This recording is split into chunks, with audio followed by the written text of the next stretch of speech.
Y hablando de salud, Keralty, que es el grupo internacional, que es el dueño de Sanitas, ha decidido comenzar la batalla legal después de la intervención del gobierno. Su abogado es el muy reconocido penalista, el doctor Juan David Riveros, que estuvo en la Fiscalía ayer presentando una denuncia legal contra el superintendente de salud, Luis Carlos Leal, por el delito de prevaricato por acción. Doctor Riveros, buenos días. Néstor, buenos días para usted, para la mesa de trabajo y para todos los oyentes. Tengo entendido que son varias acciones. Por un lado, la denuncia de carácter penal, pero por el otro lado también una recusación contra el superintendente, ¿no? Sí, señor, hemos pasado las últimas 2 semanas haciendo un análisis desde el punto de vista jurídico con el mayor rigor posible. Y pues esta andanada que se vino contra el grupo. ¿Aló? Sí, lo estoy oyendo, doctor Riveros. La andanada contra el grupo. Contra el grupo, entonces tenemos... El grupo es el grupo Keralty. El grupo Keralty. Y pues estamos adelantando todas las acciones que consideramos pueden tener sustento en el ordenamiento jurídico, tanto a nivel doméstico como a nivel internacional. Ya le voy a preguntar de ese tema internacional. Para hablar primero de lo doméstico, ¿cómo es la recusación?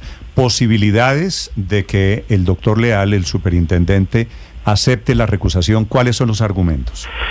Pues Néstor, los argumentos se sintetizan en que con anterioridad a que él fuera designado por el gobierno como Superintendente Nacional de Salud, en las redes sociales hizo una serie de publicaciones en trinos fundamentalmente, en donde cualquier persona que los lea puede percibir con facilidad una malquerencia, una animadversión, un prejuicio respecto de las EPS en general. Se refirió en varias oportunidades especialmente a la EPS Sanitas y al grupo Keralty, y pues una serie de reservas frente al tema en general de cómo está organizado el sistema.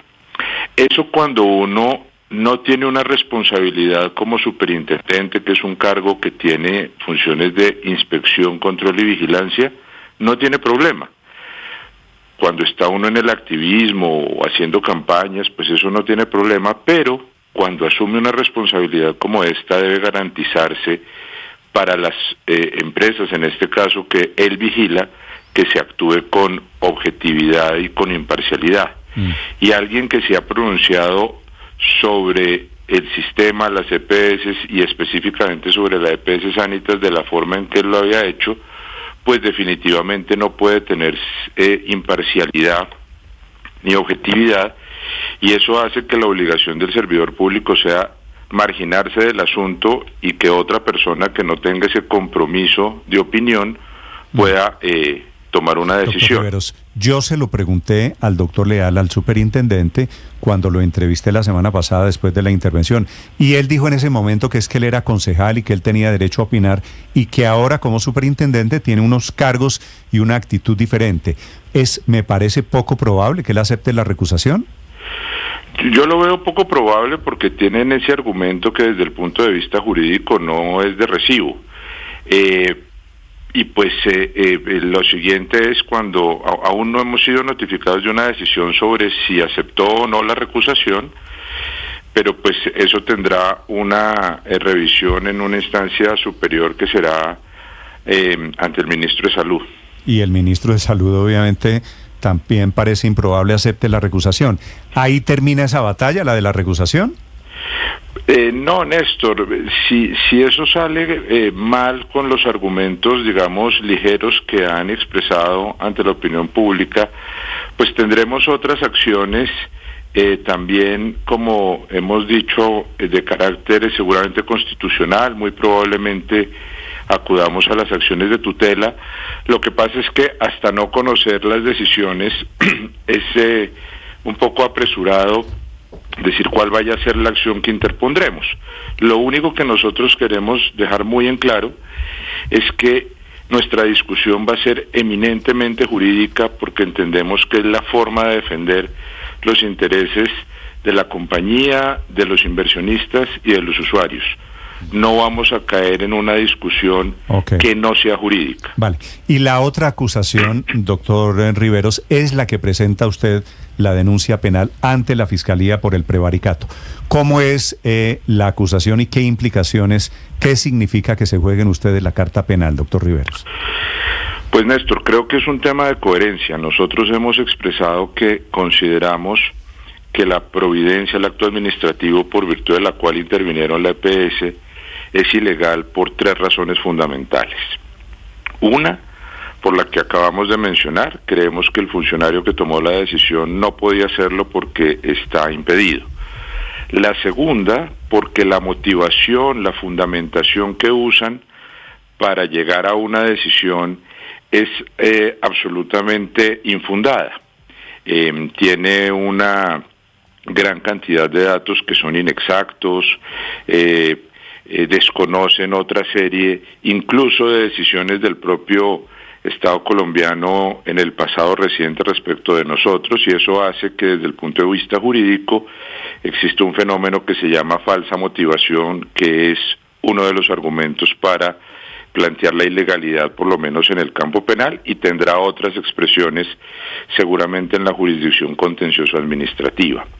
Y el tercero es que al final del día entendemos que la finalidad de la intervención no es la que públicamente han tratado de expresar en el sentido de mejorar la administración, sino entendemos que esto es, digamos, una primera parte de una estrategia dirigida a asfixiar a la EPS desde el punto de vista financiero, y eso es lo que en derecho administrativo se conoce como una desviación de poder. Eso es lo que nos lleva a nosotros a ir por el campo penal como parte de una coherencia jurídica en la estrategia integral que estamos empezando a desarrollar. Doctor Riveros, y con base en esos 3 elementos, ¿es que ustedes consideran que el superintendente de salud, Luis Carlos Leal, habría cometido el delito de prevaricato por acción? Sí, hay otros, pero en principio sí. Tal vez valdría la pena resaltar algo que a nosotros nos ha generado una enorme preocupación, y es que en los procesos de intervención de empresas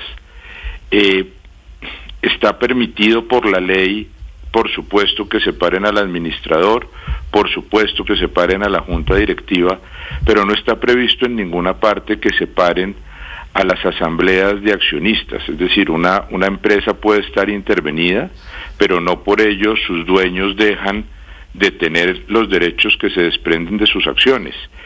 Y aquí, en este caso, una de las decisiones que han tomado, que a nosotros nos parece la más alejada de la ley, es esa: suspendieron a la asamblea de accionistas, quitándoles los derechos de propiedad que se desprenden de sus acciones, y eso a nosotros nos parece tremendamente grave.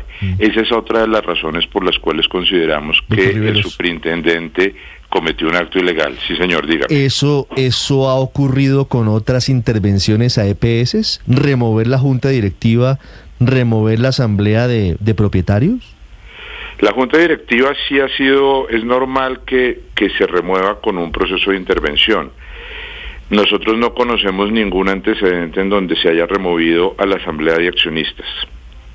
Ningún antecedente. Por eso habla Keralty de la posibilidad de que vía intervención de Sanitas el gobierno esté adelantando una expropiación.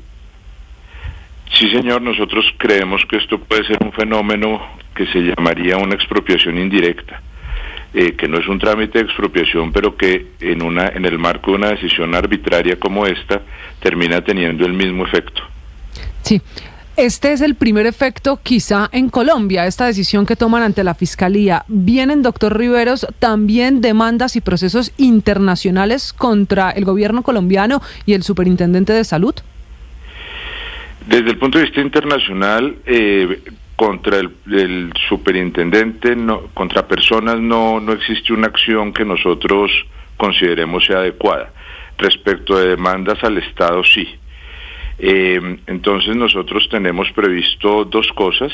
Creemos que esta situación que se está generando de zozobra en el sistema de salud es algo que afecta sin lugar a dudas el derecho fundamental a la salud, y en ese sentido daremos traslado a al Sistema Interamericano de Protección de Derechos y también a la Relatoría del Derecho a la Salud de la ONU.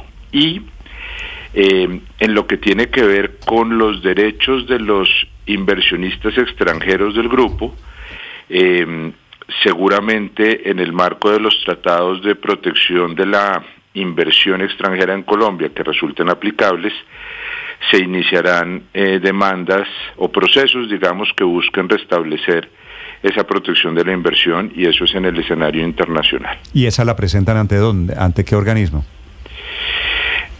Hay un tratado en particular entre Colombia y España, complementado con algunos otros. Son tribunales internacionales que tienen unas reglas. Lo primero que se hace es notificar la disputa al Estado colombiano, que es algo que tenemos previsto ocurra en alrededor de unas 2 a 3 semanas, y de ahí en adelante pues hay un trámite. Por eso, pero esto es un tribunal de arbitramiento internacional. Un tribunal, de arbitramiento internacional, sí, señor. Sí. Y es una solicitud ¿qué? ¿De reintegro de la propiedad o de una indemnización por la expropiación, por lo que ustedes llaman expropiación? En esas acciones, Néstor, lo que se busca es el resarcimiento de los perjuicios que se produjeron, no actos concretos como el que usted dice, que nos devuelvan la administración de la EPS. Para eso hemos acudido a las acciones domésticas. Allá se va a hacer una tasación de los perjuicios que una decisión o un conjunto de decisiones como las que en este caso se pueden percibir han generado para los inversionistas. ¿Ya tienen ustedes una cuantificación de los daños? ¿De cuál sería la petición económica de Keralty por la intervención de Sanitas ante ese tribunal internacional? No, señor, en este momento todavía esa cuantía no la tenemos. ¿Pero ustedes la tienen que pedir o el tribunal la decide?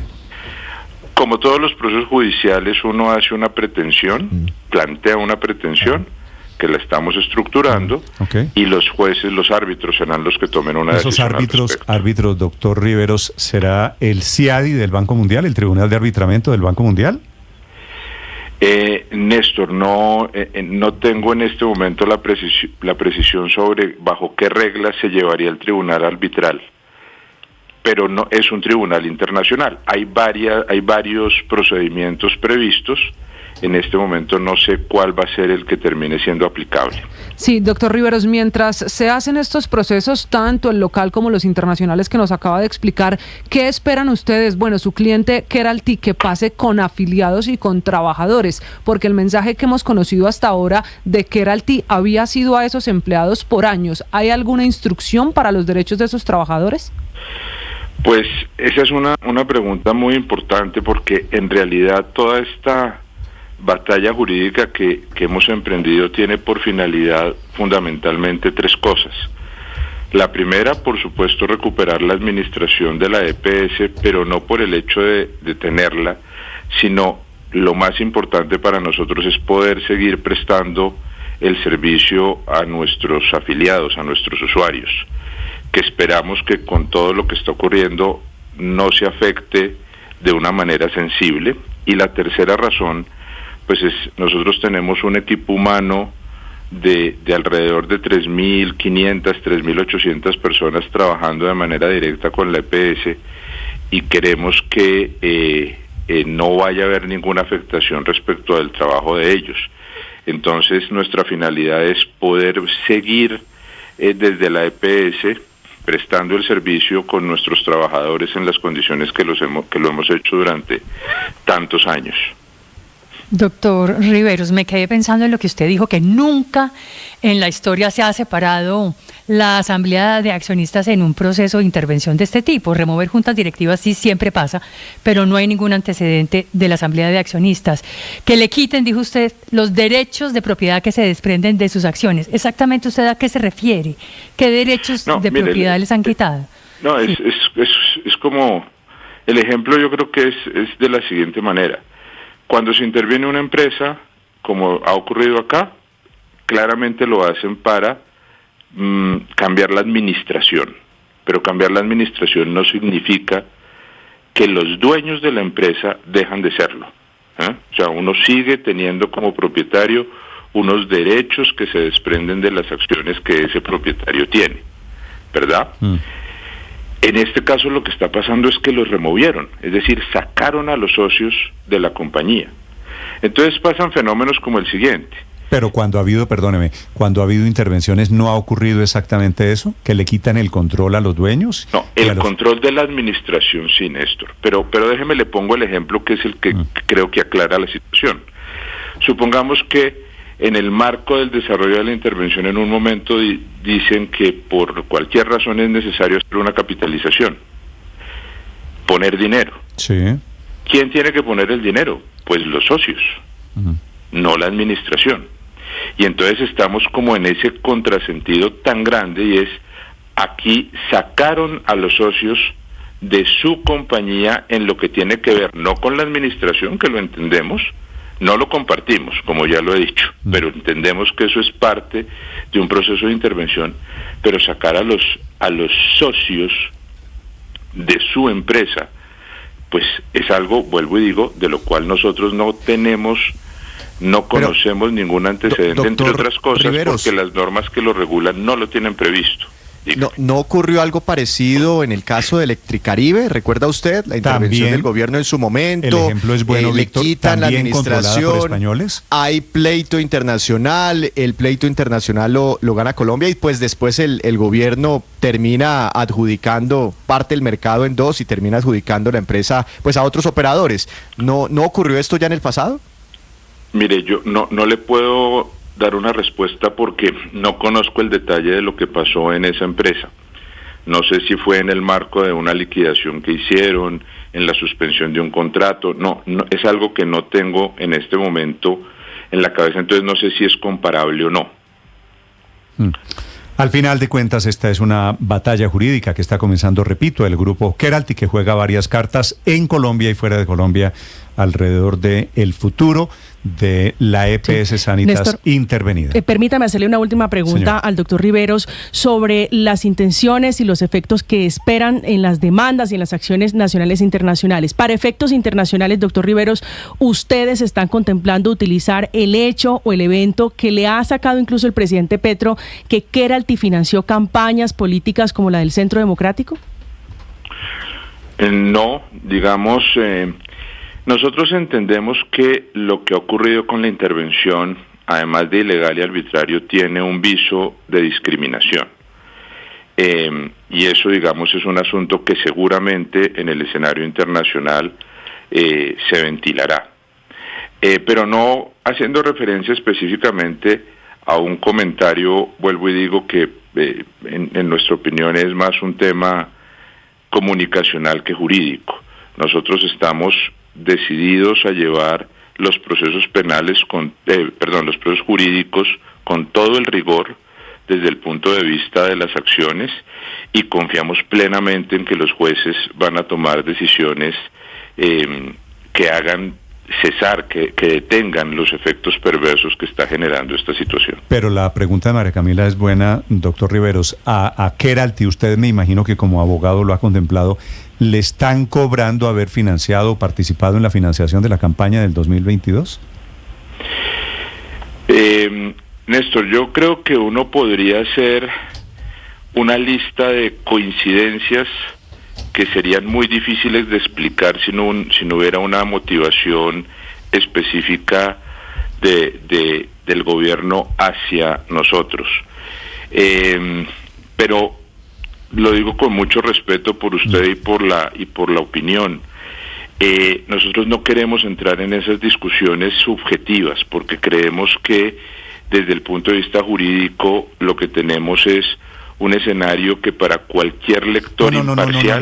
pero no es una opinión subjetiva. Esta mañana lo vuelve a decir el presidente Petro. Siempre que habla de Sanitas dice que fue financiador de una campaña política. Pero es que, Néstor, esa posición del gobierno es, lo he dicho antes, esas mentiras que quieren repetir 1000 veces a ver si alguna vez termina convirtiéndose en verdad. Es cierto que se hicieron unos aportes a campañas políticas como se han hecho en el pasado, pero no están ocultos, Néstor. Se hicieron cumpliendo todos los requisitos que están previstos en la ley, y sería como muy torpe cumplir con todo lo que tiene la ley y registrarlo si se estuviera haciendo algo inapropiado. Aquí no se trata de dineros que no están registrados y que llegaron en talegas o en bolsas. Eso no es lo que ocurre con la mentira que el gobierno quiere hacer.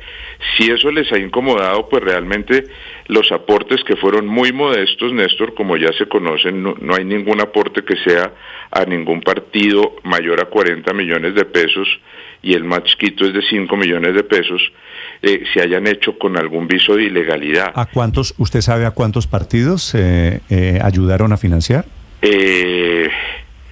Creo que financiamos como a 5 o 6 partidos políticos. No solo el Centro Democrático, es decir. No solo el Centro Democrático, Néstor. ¿Y tiene la lista de los 5 de casualidad? De memoria tengo en la cabeza que se hicieron algunos aportes al Centro Democrático, a Cambio Radical. Estoy casi seguro que también se hizo algún aporte al Partido Verde, pero no puedo no estar preciso en eso. Pero la lista exacta en este momento no la tengo. Sería bueno, le sugiero, doctor Riveros, publicar la lista de los partidos y cuánta plata recibieron.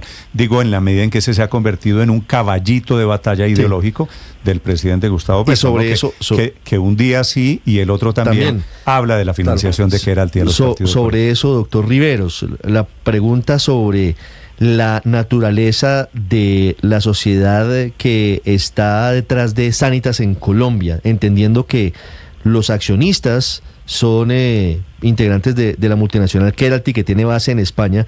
El presidente de la República ha dicho que la financiación de los partidos políticos ha sido ilegal porque se hizo por parte de una empresa extranjera. ¿Quién le entregó esos dineros que usted nos está informando aquí a esos partidos políticos colombianos? ¿Ququé sociedad? Keralty SAS, que es una sociedad española, una sociedad colombiana. Keralty SAS es una sociedad colombiana que lleva operando en el país por cerca de 35, 40 años.